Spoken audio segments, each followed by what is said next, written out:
Hello, जय हिंद साथियों, स्वागत करता हूं आपका अपने यूट्यूब चैनल अवतार स्टडी 7054 पर। मैं विनोद प्रजापति आज के सेशन में बात करने वाला हूं तरंगों के प्रकार या द काइंड्स ऑफ वेव के बारे में। जैसा कि मैंने आपको पिछले वाले वीडियोस में तरंगों के बारे में, तरंगों की परिभाषा और उनके कुछ उदाहरण बता चुके थे कि तरंग क्या होती है और उनका उपयोग कहाँ होता है तथा वह कैसे काम करती हैं और तरंगें कहाँ कहाँ उत्पन्न होती हैं। ये सभी हमने आपको पहले पार्ट 1, पार्ट 2, पार्ट 3 के अकॉर्डिंग सभी को आपको ज्ञात करा दिए हैं। हम आपसे आगे चर्चा करने वाले हैं तरंगों के प्रकार या द काइंड्स ऑफ वेव के बारे में। तो दोस्तों चलिए चर्चा करते हैं अपने सेशन पर, जो कि है तरंगों के प्रकार या द टाइप्स ऑफ वेव्स। ध्यान दीजिएगा दोस्तों, तरंगों के प्रकार। देखिए, पहले हम तरंगों को दो भागों में बांटेंगे। पहला यांत्रिक तरंग और दूसरा विद्युत चुंबकीय तरंग। इसमें पहले हम यांत्रिक तरंग, फिर उसके बाद हम विद्युत चुंबकीय तरंग। फिर यांत्रिक तरंग दो पार्ट के होते हैं, इनको हम अनुप्रस्थ तरंग तथा अनुदैर्ध्य तरंग के रूप में हम जानते हैं। कौन कौन से? अनुप्रस्थ तरंग तथा अनुदैर्ध्य तरंग। अब अनुप्रस्थ तरंग में तो कुछ नहीं होता, लेकिन अनुदैर्ध्य तरंग के कितने भाग होते हैं वे आपको दिख रहे हैं ध्वनि तरंगों के माध्यम से। ध्यान दीजिएगा, देखिए पहला क्या है? गामा किरणें, दूसरा एक्स किरणें, तीसरा पराबैंगनी किरणें और चौथा दृश्य प्रकाश किरणें और पांचवा अवरक्त किरणें, छठवां सूक्ष्म किरणें तथा नेक्स्ट जो है वह रेडियो किरणें। इसमें जो इम्पोर्टेंस है वह गामा किरणें तथा एक्स किरणें और पराबैंगनी किरणें तथा ये जो सूक्ष्म किरणें हैं और रेडियो किरणें हैं, ये बेहद ही इंपॉर्टेंट है इस क्षेत्र को लेकर या इस तरंग के टॉपिक में।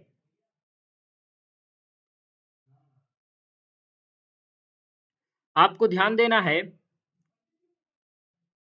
इसमें 1, 2, थर्ड एंड लास्ट और उसके पहले जो वाला है ना, ध्यान देना कि इसमें गामा किरणों और एक्स किरणें तथा अवरक्त किरणें और रेडियो किरणें के बारे में अब हम चर्चा करेंगे। दोस्तों आगे कौन सी बिंदु है उस पर चर्चा करेंगे और हम आपको समझाएंगे कि आखिर वह है क्या और उसकी उपस्थिति तथा तरंगों का तात्पर्य क्या है, वह हम विस्तार रूप से चर्चा करेंगे। तो दोस्तों यदि आप हमारे यूट्यूब चैनल पर नए हैं तो हमारे चैनल को अवश्य सब्सक्राइब कर लें और बेल आइकन जरूर प्रेस कर दें, जिसके कारण हमारा नोटिफिकेशन हमारे यूट्यूब के चैनल माध्यम द्वारा जितनी भी वीडियोस बनाई जाती हैं या अवेलेबल कराई जाती हैं वह आपके मोबाइल फ़ोन के नोटिफिकेशन तक की जानकारी से अवश्य पहुँचे। तो चर्चा करते हैं अपने बिंदु पर कि क्या है वह यांत्रिक तरंगे या मैकेनिकल वेव्स। ध्यान देना है क्या है? यांत्रिक तरंगे या मैकेनिकल वेव्स ऐसी तरंग जिनके संचरण हेतु किसी भौतिक माध्यम की आवश्यकता होती है, यांत्रिक तरंगे कहलाती हैं। यांत्रिक तरंगे का संचरण, यांत्रिक तरंगों का संचरण मुख्यतः माध्यम के दो गुणों के प्रभाव से होता है। पहला जड़त्व और दूसरा प्रत्यास्था। जड़त्व को हम क्या बोलते हैं दोस्तों? इनर्शिया। क्या बोलते हैं? इनर्शिया। और दूसरे को क्या बोलते हैं? इलास्टिसिटी। क्या बोलते हैं दोस्तों? इलास्टिसिटी। बिल्कुल भी ध्यान देना है आपको। और ऐसी तरंगे जिनका संचरण हेतु किसी भौतिक माध्यम की आवश्यकता होती है, वह यांत्रिक तरंगे कहलाती हैं। यांत्रिक तरंगों का संचरण मुख्यतः माध्यम के दो गुणों के माध्यम से होता है, जिनको हम दो भागों में विभाजित करते हैं। पहला जड़त्व, दूसरा प्रत्यास्था। जिसे हम जड़त्व के बारे में समझेंगे दोस्तों, वह क्या है और जड़त्व के कारण के माध्यम से जितनी कण या गतिज ऊर्जा प्रवाहित की जाती हैं यांत्रिक तरंगों के माध्यम से या मैकेनिकल वेव्स के माध्यम से, वे हम सभी समझेंगे इस वीडियो के माध्यम से। यह वीडियो भी ज़्यादा बड़ा नहीं होगा, लगभग 10 मिनट का ही वीडियो यह होगा। ध्यान देना है आपको।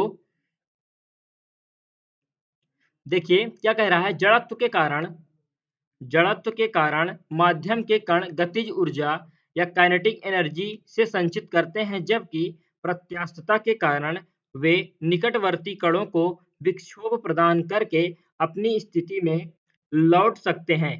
तथा यांत्रिक तरंगें दो प्रकार की होती हैं, अनुप्रस्थ तरंग तथा अनुदैर्ध्य तरंग।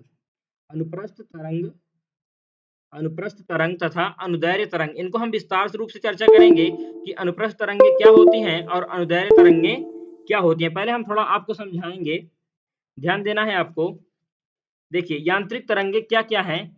यांत्रिक तरंगें निर्वात में नहीं चल सकती और जिस तरंग को चलने के लिए एक माध्यम की आवश्यकता होती है उसे हम यांत्रिक तरंग कहते हैं। जब विद्युत चुंबकीय तरंगों को चलने के लिए किसी माध्यम की आवश्यकता नहीं होती तो वह निर्वात में भी चल सकते हैं, जैसे ठोस, द्रव, गैस और निर्वात में। ये पारदर्शी माध्यम में भी कार्य कर सकते हैं यांत्रिक तरंग। ये लिखा तो नहीं है लेकिन आपको ये समझना जरूर है, ध्यान देना है। देखिए यांत्रिक तरंगे, नोट कीजिएगा, यांत्रिक तरंगे, यांत्रिक तरंगे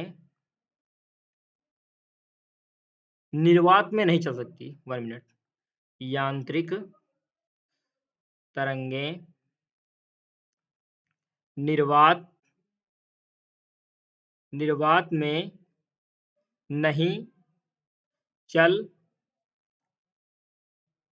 सकती। यांत्रिक तरंगें निर्वात में नहीं चल सकती। और दूसरा क्या है कि वैद्युत चुंबकीय तरंगों को चलने के लिए किसी माध्यम की आवश्यकता नहीं होती।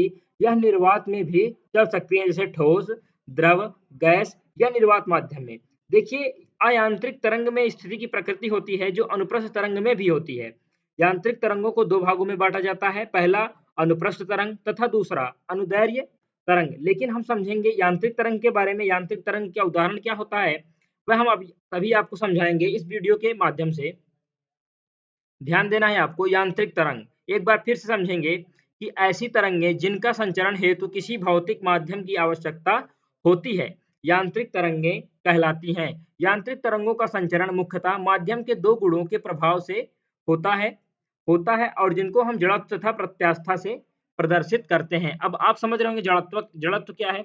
इनर्शिया, जो अपने गति को एक ही स्थान पर सेम या जड़त्व बनाकर रखे उसे हम जड़त्व या इनर्शिया कहते हैं। और प्रत्यास्थता या इलास्टिसिटी वह होता है जो अपने तरंगों के वेग को एक दूसरे की ओर प्रदर्शित करे या भेजे, उसे हम क्या समझेंगे? प्रत्यास्था उसे हम बोलेंगे। एक बार हम आपको समझाते हैं कि जैसे किसी माध्यम में जो हलचल पैदा करे हुए तरंग है, ये तो आप सभी को पता ही है, जैसे शांत जल में कंकड़ फेंक देना या किसी रस्सी को झटका दे देना, ये सभी किसके उदाहरण है? तरंग है ना। आप कोई शांत जल में पत्थर मारोगे उसमें तरंग उत्पन्न होगा। यांत्रिक तरंग मतलब वो प्रक्रिया जो घुमाकर एक बार आप टचअप करते हैं किसी भी वस्तुओं को या खूब स्पीड से उस पर मारते हैं, जैसे कोई रॉड होती है ना, लोहे की रॉड ले लीजिए, लोहे की रॉड ले लीजिए और उस पर एक हथौड़ी से आप जोर से मारिए तो वह उसमें भी उत्पन्न तरंग मतलब गिनगिनाने लगता है, मतलब झन्नाने लगता है। तो वह क्या होता है? उसमें भी तरंग उत्पन्न होता है। वह कैसी प्रक्रिया होगी? वह यांत्रिक तरंग की प्रक्रिया होगी। लेकिन जो विद्युत चुंबकीय तरंग होंगे या उनको चलने के लिए तब कोई माध्यम होगा, उनकी आवश्यकता बिल्कुल ही नहीं होती और वह निर्वात में भी चल सकते हैं। किसमें? निर्वात में भी चल सकते हैं। देखिए जो इंपॉर्टेंस है इसमें यांत्रिक तरंग में, देखिए जो अनुप्रस्थ तरंगे हैं और अनुदैर्ध्य तरंगे हैं इनको हम नेक्स्ट वीडियो में समझेंगे। लेकिन देखिए जो गामा किरणें हैं और एक्स किरणें तथा पराबैंगनी किरणें हैं दोस्तों, उनको आपको विस्तृत रूप से चर्चा करना है और समझना है कि यह किस प्रकार की रचनाओं का वे प्रदर्शन करते हैं। देखिए हम थोड़ा और आपको समझाते हैं इसी में।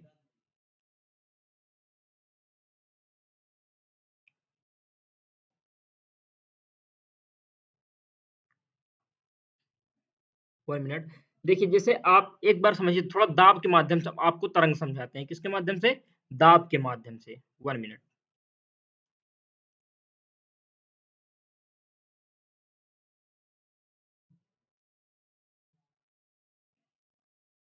देखिए यदि आप किसी गैस को एक कुकर में रखते हैं, जैसे 1 लीटर कुकर में आपने गैस डाली तो गैस तापमान के बढ़ने पर दाब बढ़ जाता है, लेकिन उसका वॉल्यूम क्या होता है? फिक्स। लेकिन उसमें तरंग का क्या टॉपिक है?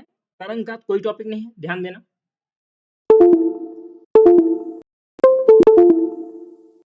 सॉरी दोस्तों।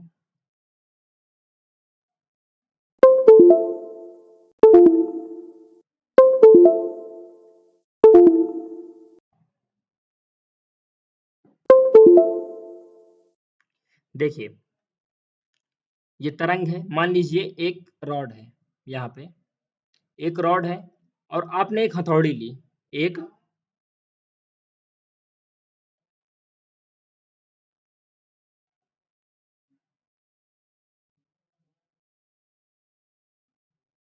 एक प्रकार से हथौड़ी है, आप इस पर खूब तेज से वार करते हैं। इस तेज वार तो इसमें झंझनाहट एक प्रकार की क्या तरंग उत्पन्न होती है? एक वेव उत्पन्न होती है जिसे हम यांत्रिक प्रक्रिया कहते हैं। कौन सी प्रक्रिया कहते हैं दोस्तों? यांत्रिक प्रक्रिया कहते हैं। ध्यान देना है आपको, सॉरी पैड में प्रॉब्लम है।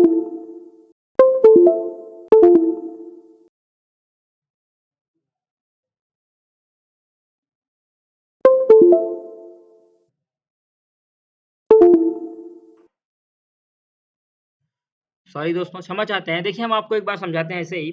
जब यदि आप किसी गैस या किसी भी रॉड की छड़ को या किसी हथौड़े से आप उस पर वार करते हैं, तो उसमें कुछ तरंगों का उत्पादन होता है और वह रॉड झन्ना जाती है और वह एक वेव उत्पन्न करती है, एक तरंग उत्पन्न करती है, जिसे हम यांत्रिक तरंग कहते हैं। यांत्रिक तरंग 2 प्रकार की होती हैं, पहला अनुप्रस्थ तरंग तथा दूसरा अनुदैर्ध्य तरंग। अनुप्रस्थ तरंग क्या होती है दोस्तों और अनुदैर्ध्य तरंग क्या होती हैं, यह हम नेक्स्ट वीडियो में चर्चा करेंगे। आपको मिलते हैं हम एक नए वीडियो में, तब तक के लिए जय हिंद, जय भारत। स्वस्थ रहिए एवं मस्त रहिए और तैयारी आप लोग अच्छे से करते रहिए।